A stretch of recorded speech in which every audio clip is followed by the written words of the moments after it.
Okay, good morning students. चलिए, board पे जो अभी आप लिखा हुआ देख रहे हैं, आपको याद होगा कि लास्ट वीडियो में मैं यही बात एक्सप्लेन किया हूँ। ठीक है, यही बात हमने एक्सप्लेन किया और आपको एक बार रिवीजन करने का मौका मिल गया कि गेट 11 सिस्टम हमारे बॉडी में होते हैं और हम कहाँ पे छोड़े थे। तो ये एक्सक्रीटरी, ये 5 नंबर टॉपिक के लिए हम किडनी वगैरह डिस्कस करेंगे यहाँ पे। और हम आज ब्लड के ऊपर, मतलब पहले हम लोग ट्रांसपोर्टेशन में जो मेन चीजें हैं, ये दोनों चीजें एक साथ पढ़ेंगे। तो पहले हम ब्लड से शुरू करेंगे, फिर हार्ट से शुरू करेंगे, फिर ब्लड कैपिलरीज, ये सब चीजें हम आपको बताएंगे और फिर हम एक्सक्रीटरी सिस्टम यानी किडनी के ऊपर आएंगे। ठीक है, तो चलिए एक एक करके हम सारे पॉइंट को डिस्कस करेंगे। इतना आप लोग नोट कर लेंगे और फिर हम लोग फटाफट आगे की ओर बढ़ते हैं। बहुत अच्छा चैप्टर है कि बड़ा मजा आता है पढ़ने में भी। ठीक है, पढ़ने में भी मजा आता है, पढ़ाने में भी मजा आता है, दोनों में मजा आता है। ठीक है, तो अब चलिए हम लोग पहले ब्लड के बारे में जानते हैं कि ब्लड क्या होता है, क्या होता है। ठीक है, तो ब्लड को बताने से पहले मैं थोड़ा सा और पीछे आना चाहूंगा कि 11 सिस्टम जो आपने देखा, मान लीजिए कि जैसे हमारा आरपीएस स्कूल है, अभी 4 मंजिल का है। ये डे बाय डे 4 मंजिल डायरेक्ट नहीं बढ़ा, पहले 1 था, 2 था, 3 था, 4 था, हो सकता है कुछ दिन बाद और ऊपर बढ़े। तो मान लेते हैं 1 मिनट के लिए कि मेरा जो आरपीएस स्कूल है वो 11 मंजिल का है और मेरा जो बॉडी का जो सिस्टम है वो भी 11 मंजिल का है। तो हर बॉडी जिस तरीके से बिल्डिंग फ्लोर बाय फ्लोर मिलकर बने हुए हैं, उसी तरह हमारे बॉडी सिस्टम बाय सिस्टम मिलकर बने हुए हैं। ठीक है, धीरे धीरे जब छोटे हैं, हर फ्लोर पे आप देखोगे क्या है। अब देखो, जैसे हमारा जो बिल्डिंग का कंस्ट्रक्शन है वो इस तरह का है ना। यहाँ पे ऑफिस है, ये रिसेप्शन एरिया है, इधर क्लास है, इधर क्लास है, ऐसा है ना, इधर क्लास है, इधर क्लास है। तो हर फ्लोर बाय फ्लोर का आप मान सकते हैं कि एक सिस्टम है, लेकिन उसमें रूम बाय रूम बने हुए हैं। इधर किड सेक्शन है ना, कहीं पे बाथरूम बने हुए हैं या कहीं पे कुछ बने हुए हैं। ये अलग अलग चीजें हमारा बना हुआ है। तो एक नजर में अगर देखा जाए तो हमारा बॉडी और एक बिल्डिंग का कंस्ट्रक्शन दोनों का सेम होगा, है ना, दोनों का सेम होगा। तो कुछ जीके टाइप का क्वेश्चन बनता है कि हमारी बॉडी में ये है, तो ये बिल्डिंग की नजर में क्या होगा, हमारे बॉडी में ये क्या कहलाएगा। और बिल्डिंग अगर सबसे स्मॉलेस्ट यूनिट को अगर देखा जाए तो इसमें होते हैं ब्रिक्स। क्या नाम होता है? ब्रिक्स नाम होता है। सबसे छोटा हमारा ब्रिक्स है, बिल्डिंग में सबसे छोटा ब्रिक्स होता है। पहले जब घर बनते हैं तो पहले आपको मिस्त्री कहेंगे कि नहीं चलिए ईंट लाइए, पहले ईंट लाने के बाद और भी बातें आप करेंगे। ठीक है, तो उसी तरह हमारे बॉडी में अगर इस तरफ बिल्डिंग रखा जाए और इस तरफ बॉडी रखा जाए, है ना, बिल्डिंग और इधर बॉडी, है ना, तो बिल्डिंग की जो सबसे स्मॉलेस्ट यूनिट है वो हमारा ब्रिक्स है ना, और बॉडी का जो सबसे स्मॉलेस्ट यूनिट है वो हमारा सेल। ठीक है, तो बॉडी का स्मॉलेस्ट यूनिट सेल है, बिल्डिंग का स्मॉलेस्ट यूनिट ब्रिक्स है। ठीक है, और ये बहुत सारे ब्रिक्स को अगर मिलाते हैं तो क्या बनता है? वॉल बनता है। बहुत सारे वॉल को मिलाते हैं तो क्या बनता है? रूम बनता है।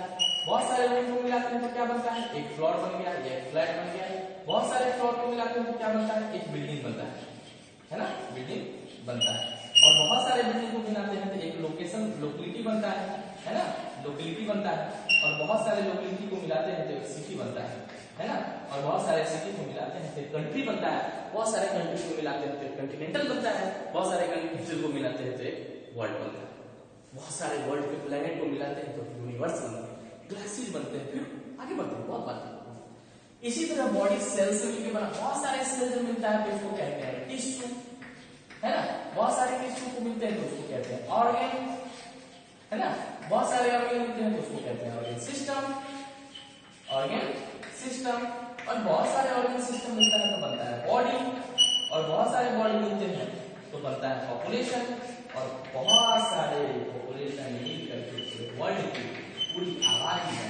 तो अब हम अगर इस बिल्डिंग को और इस बॉडी को एक साथ रखते तो कोई प्रॉब्लम। तो सबसे छोटा यूनिट सेल होता है।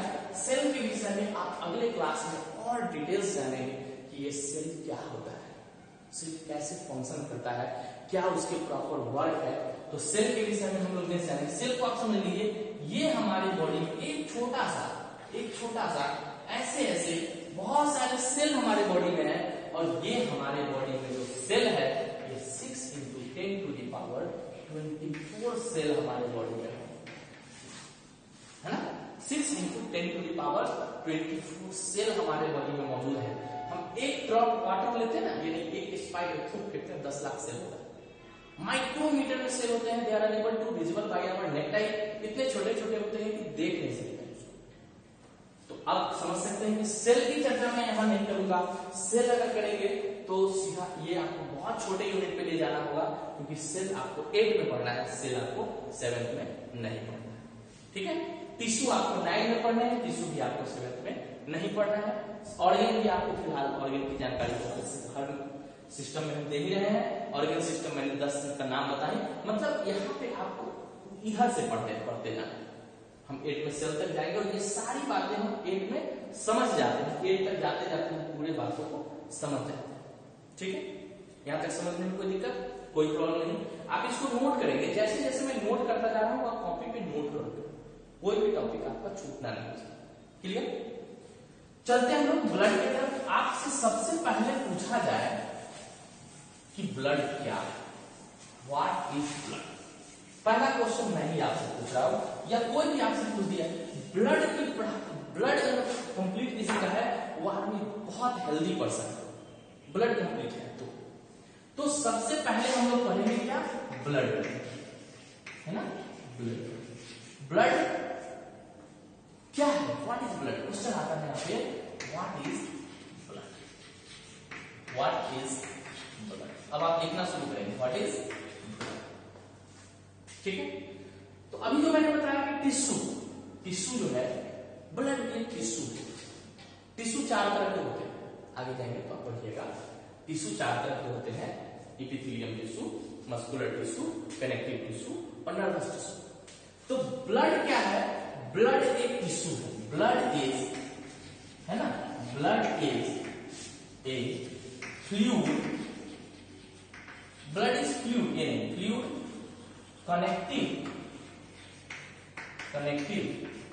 टिश्यू।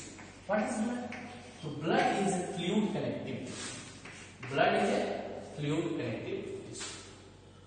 नाम से लगता है कि कनेक्टिव टिश्यू कनेक्ट कराने का काम करता होगा, एक जगह से दूसरे जगह कनेक्ट कराने का काम करता है।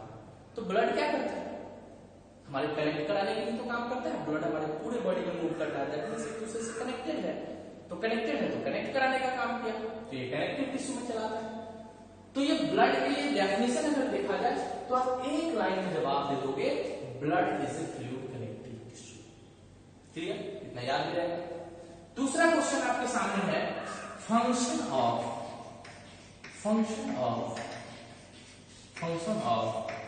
ब्लड। फंक्शन ऑफ ब्लड, क्या फंक्शन है ब्लड।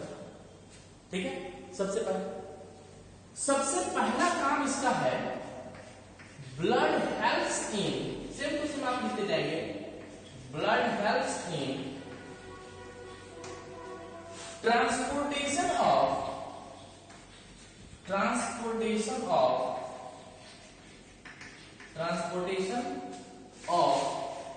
O2 ऑक्सीजन, कहां से, तो फ्रॉम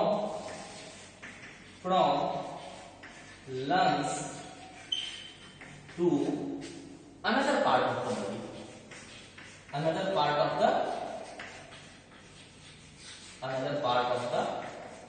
body।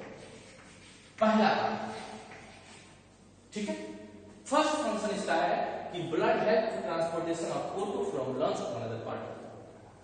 ब्लड का सबसे पहला काम है ऑक्सीजन को लेकर। अब मैं इसको मिटा दे रहा हूँ, धीरे धीरे एक एक पॉइंट में बताऊंगा आपको, ठीक है, आप समझते जाओगे और बुक भी आप एक बार पढ़ना, बड़ा मजा आएगा।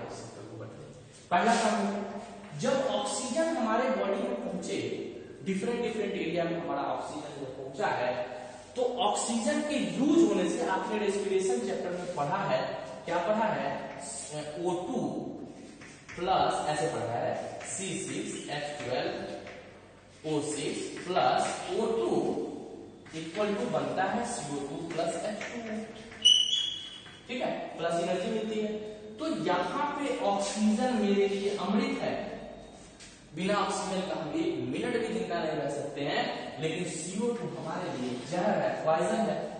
तो हमारे बॉडी से ये CO2 का निकलना भी बहुत मस्ट है।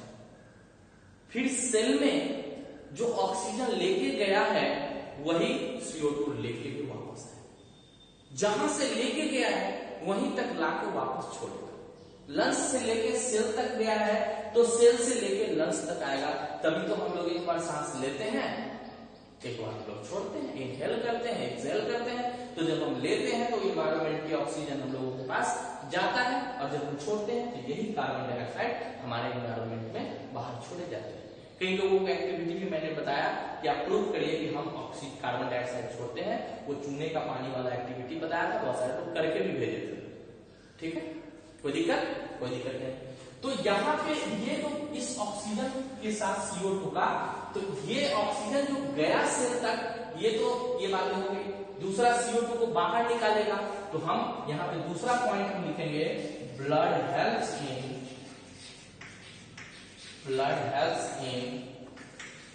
Transportation of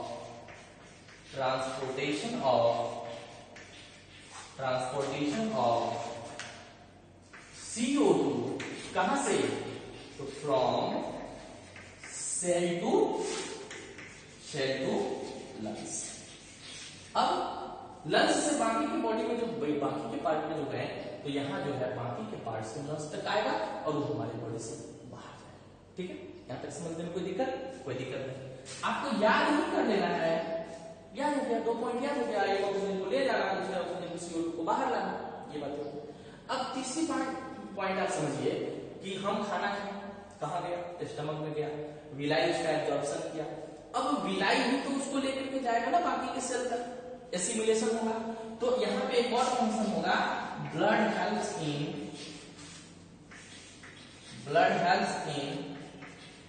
transportation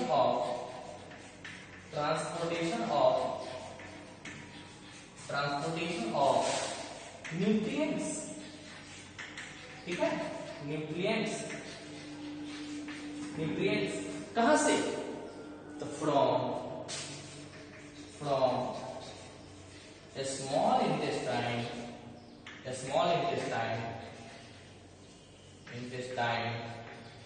to villi to cell. ये न्यूट्रिशन कैरी करने का काम करता है।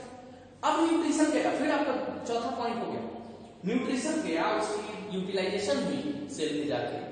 हो सकता है कि कुछ डाइजेशन हुआ, कुछ डाइजेशन नहीं हुआ। तो जब डाइजेशन नहीं हुआ तो उसका जो बचा हुआ जो पार्ट है उसको भी लेकर के जाएगा। कौन जाएगा, जो वेस्टेज है उसको भी कौन लेके जाएगा, वो भी ब्लड ही लेके जाएगा। तो ब्लड का जो अगला फंक्शन है, it helps in transportation of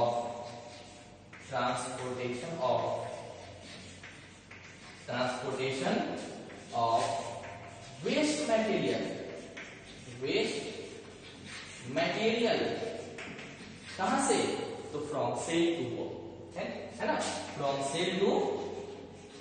from cell to excretory organ.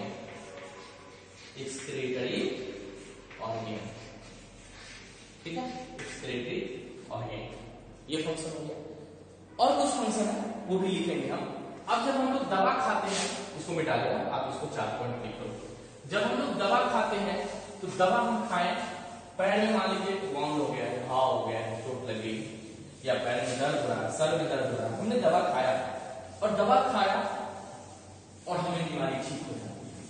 कोई ना कोई लेके तो जाने वाला होगा, कौन लेके जाता हो, अब आपको पता चल गया होगा।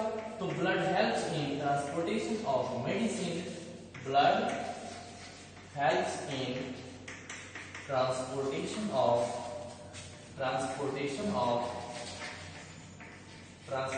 ऑफ मेडिसिन, है ना, मेडिसिन। ये तो मुझे जब जरूरत पड़ी कि मेडिसिन का नीड है हमारे बॉडी को, हमारा बॉडी बीमार है तो हम उसको मेडिसिन देते हैं।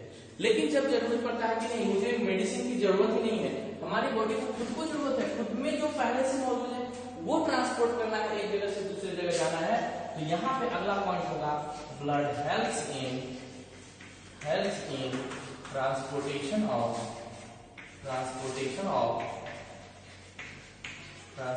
Of enzymes and hormones. Enzymes